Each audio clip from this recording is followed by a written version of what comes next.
Dear students, welcome to my YouTube channel.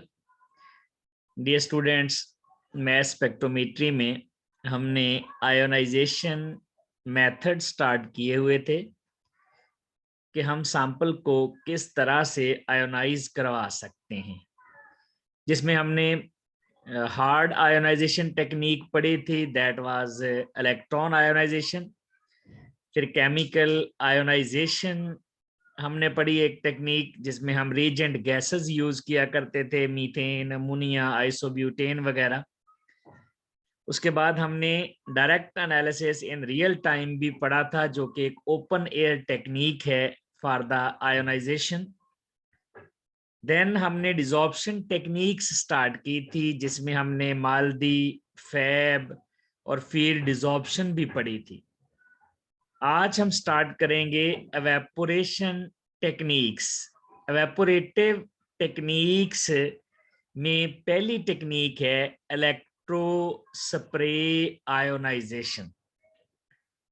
इसको electro spray ionisation mass spectrometry भी कहते हैं, तो इलेक्ट्रो स्प्रे मैस स्पेक्ट्री भी कहते हैं। ये भी एक सॉफ्ट आयोनाइजेशन टेक्निक है, जहां पर हमें मॉलिक्यूल के फ्रैगमेंट नहीं बनाने होते, जहां पर हमें सिर्फ मॉलिक्यूलर मैस निकालना होता है, वहां पर हम सॉफ्ट आयोनाइजेशन टेक्निक्स यूज करते हैं। तो इलेक्ट्रो स्प्रे आयोनाइजेशन में फ्रैगमेंटेशन या तो होती नहीं या बहुत मिनिमम फ्रैगमेंटेशन होती है, और इसमें मॉलिक्यूलर आयन पीक्स बड़ी इंटेंस आती हैं, यानी हम मॉलिक्यूलर वेट निकालते हैं। और मॉलिक्यूलर वेट भी इसमें हम हाई मॉलिक्यूलर वेट जो कंपाउंड होते हैं, जैसे डीएनए है, पेप्टाइड्स है, प्रोटीन्स हैं, इवन एंटीबॉडीज हैं, और इसके अलावा ऑर्गेनोमेटेलिक कंपाउंड्स हैं, इनऑर्गेनिक मॉलिक्यूल्स हैं, कम्प्लेक्सेस हैं, हम इन सब को स्टडी कर सकते हैं। जरूरी नहीं है कि high molecular weight compound study करें, हम 500 से 1500 मॉलिक्यूलर वेट वाले कंपाउंड्स को भी यहाँ पर स्टडी कर सकते हैं। ये टेक्निक ऐसे कंपाउंड्स के लिए भी इसका एडवांटेज है जो लिबाइल होते हैं, यानी ऐसे कंपाउंड जिनकी फ्रेगमेंटेशन बहुत ज्यादा होती है, बहुत जल्दी होती है, उनको भी हम ESI इलेक्ट्रो स्प्रे आयोनाइजेशन से स्टडी कर सकते हैं। ऐसे नॉन वोलाटाइल कंपाउंड्स जिनको हम डायरेक्ट प्रोब मेथड से भी वोलाटाइल नहीं करवा सकते, जिनके लिए हम डायरेक्ट प्रोब मेथड भी यूज नहीं कर सकते, उनके लिए भी हम electro spray ionisation technique use कर सकते हैं। इसका एक और एडवांटेज है कि इसको हम कपल कर सकते हैं डिफरेंट क्रोमेटोग्राफिक टेक्निक्स, जैसे LC-MS लिक्विड क्रोमेटोग्राफी जो HPLC वगैरह है, उसके साथ भी हम इसको कपल करके यूज कर सकते हैं। अब इलेक्ट्रो स्प्रे आयोनाइजेशन में किस तरह से आयोनाइजेशन होती है, किस तरह का अपरेटस यूज होता है इसके लिए, तो इसमें हमारे पास है एक ये इसको कहते हैं टेलर कोन। एक कोन लाइक स्ट्रक्चर है जिसके अंदर एक कैपिलरी है, और इस कैपिलरी पर हम हाई वोल्टेज प्रोवाइड कर रहे होते हैं। इस टेलर कोन में यहां से हम इसमें सैंपल का सॉल्यूशन भेजते हैं, यानी जो हमारा सल्यूट है, जो हमारा एनालाइट है, हमारा सैंपल है, उसको हम डिसॉल्व करेंगे सॉल्वेंट में और इस कैपिलरी के जरिए उसको भेज देंगे अंदर। अब यहां पर हाई वोल्टेज प्रोवाइड की जाती है, इस सैंपल को यहां पर नेबुलाइज करवाया जाता है नाइट्रोजन से, यानी नाइट्रोजन गैस को हम नेबुलाइजेशन पर्पस के लिए, इसको पुश करने के लिए, इसको इस कोन से बाहर फेंकने के लिए हम नाइट्रोजन गैस यूज करते हैं। नाइट्रोजन गैस से हम यहाँ से नाइट्रोजन गैस दे रहे होते हैं, और ये इसको यहाँ से इस कोन से बाहर निकाल देती है। तो ये नाइट्रोजन गैस नेबुलाइजेशन के लिए यूज करते हैं। यहाँ पर फिर हम इसको पावर सप्लाई देते हैं। पावर सप्लाई यहाँ पर 2 to 5 किलो इलेक्ट्रॉन वोल्ट, यानी 2000 से 5000 इलेक्ट्रॉन वोल्ट तक यहाँ पर पावर सप्लाई दी जाती है। इसका जो पॉजिटिव एंड होता है वो अटैच होता है इस कैपिलरी के साथ कोन वाले एंड पे, जबकि ये इसका नेगेटिव इलेक्ट्रोड है। यानी पावर सप्लाई का पॉजिटिव इलेक्ट्रोड हम अटैच करते हैं इस कोन के साथ। ये हमारे पास जो कैपिलरी है, ताकि यहाँ पर हाई इलेक्ट्रिक फील्ड स्ट्रेंथ जो है वो आ जाए। तो यहाँ पर हाई फील्ड स्ट्रेंथ है कितनी, 2000 टू 5000 इलेक्ट्रॉन वोल्ट। अब यहां से हम इसको देते हैं हीटेड नाइट्रोजन गैस, ताकि सॉल्वेंट को एवेपोरेट किया जाए। ये हमारा जो एनालाइट है, एनालाइट का हमने बनाया हुआ है सॉल्यूशन, और ये जो सॉल्यूशन है इसमें हमने सॉल्वेंट को एवेपोरेट करना है। तो सॉल्वेंट को एवेपोरेट करने के लिए इस चैम्बर में हम हीटेड नाइट्रोजन गैस दे रहे होते हैं, जो कि डीसॉल्वेट करती है, सॉल्वेंट को एवेपोरेट करती है। अब इस सारे अपरेटस में यहां से जब हम हाई वोल्टेज देते हैं, इधर से एनालाइट का सॉल्यूशन आ रहा है, तो यहाँ पर चार्ज्ड ड्रॉपलेट्स प्रोड्यूस होते हैं।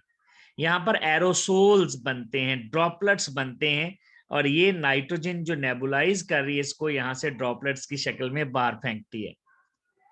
अब ये जो ड्रॉपलेट बन गए हैं ये आयोनाइज्ड ड्रॉपलेट हैं, ये चार्ज्ड ड्रॉपलेट्स हैं। और ये चार्ज्ड ड्रॉपलेट्स जो हैं ये किस वजह से चार्ज्ड हैं, इन पर चार्ज किस वजह से आया है, this is due to this electric field strength. यानी हाई इलेक्ट्रिक फील्ड स्ट्रेंथ की वजह से यहां पर इन पर चार्ज आ गया है, तो ये चार्ज ड्रॉपलेट्स हैं। अब हमने इन चार्ज ड्रॉपलेट में से एनालाइट को अलहदा करना है और सॉल्वेंट को अलहदा करना है। ये इस तरह की सूरत हाल है। ये हमारे पास ड्रॉपलेट है, चार्ज ड्रॉपलेट, इसमें ज्यादातर ये हमारे पास सॉल्वेंट है।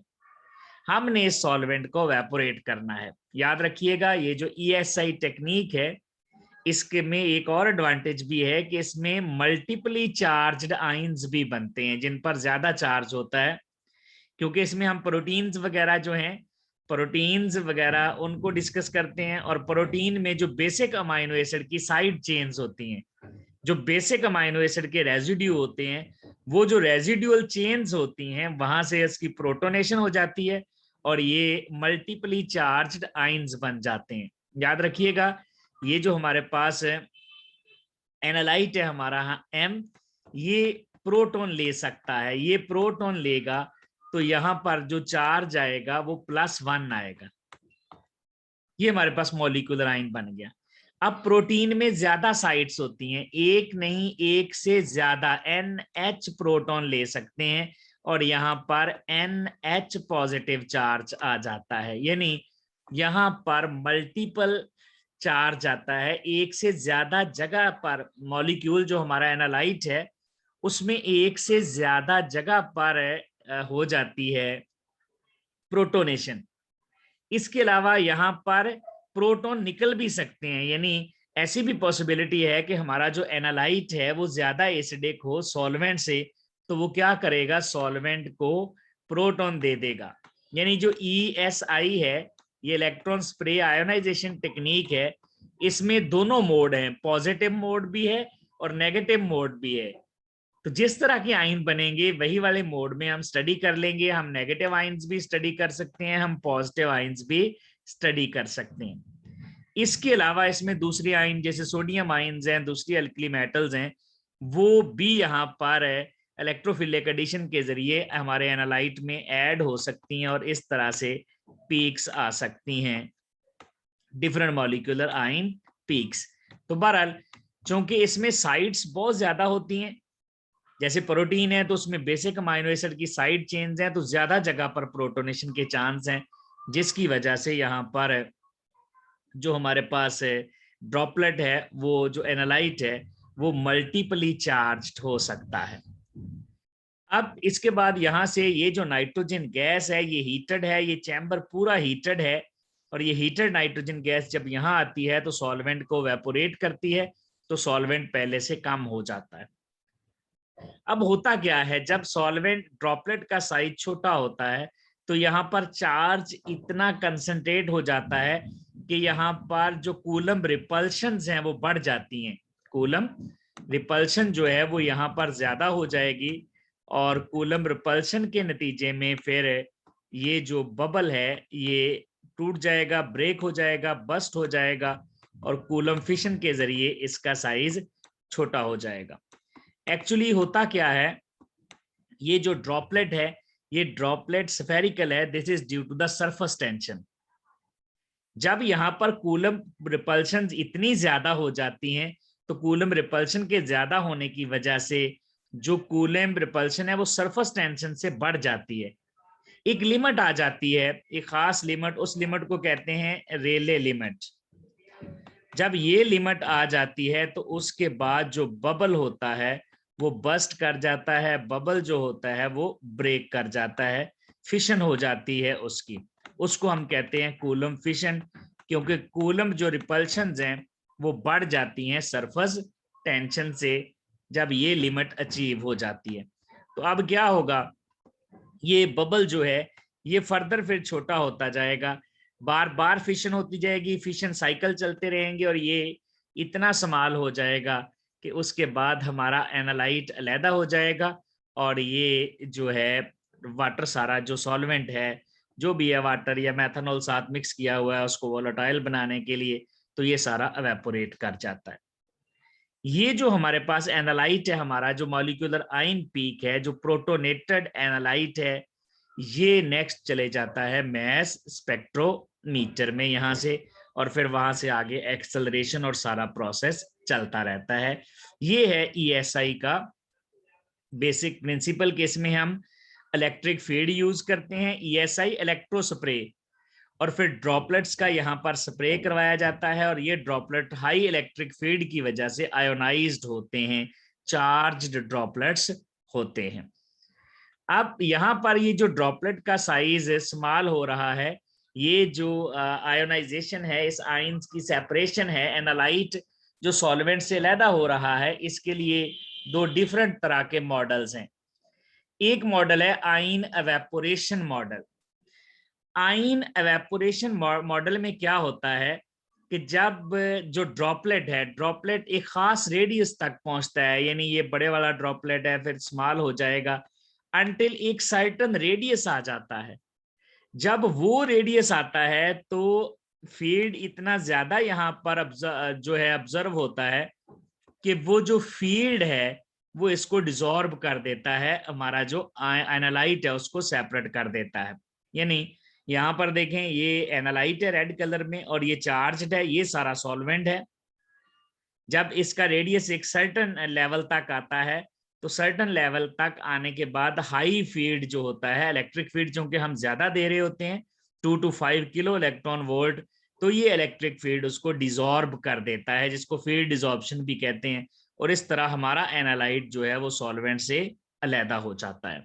इसको कहते हैं आयन एवेपोरेशन मॉडल, यानी आयन यहाँ से अलहदा हो गया है, फील्ड डिसॉर्प्शन हो गई है due to high electric field एक सर्टेन रेडियस पर आकर।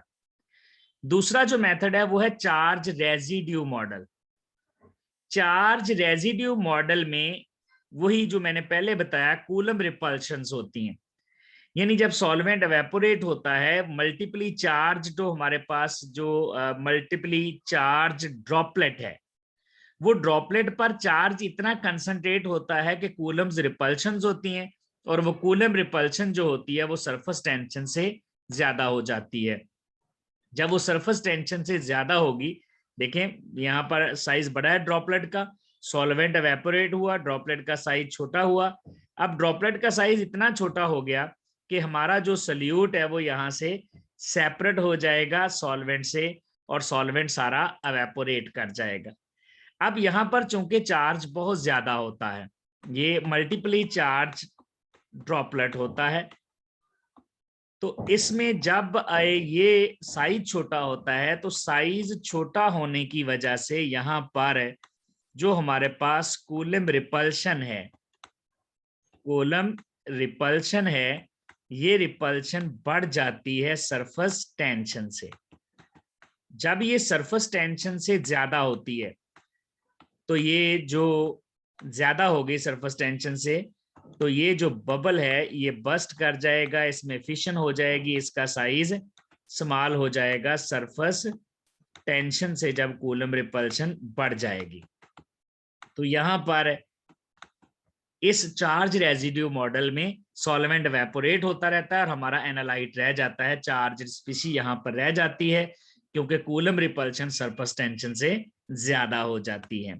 तो इस तरह जब बार बार फिशन साइकिल होते हैं, एक फिशन साइकिल, दूसरा, तीसरा, तो अल्टीमेटली जो सारा सॉल्वेंट होता है वो अलहदा हो जाता है और हमारा सल्यूट जो है, हमारा एनालाइट जो चार्ज स्पीशी है, जो जिसने मॉलिक्यूलर आयन पीक देनी है, वो अलहदा हो जाएगी। तो ये दो मॉडल है यहाँ पर कि किस तरह से सॉल्वेंट अलहदा होता है जो हमारा एनालाइट है उससे। ये था dear students electrospray ionization. Next lecture में हम देखेंगे thermospray ionization. Thank you very much.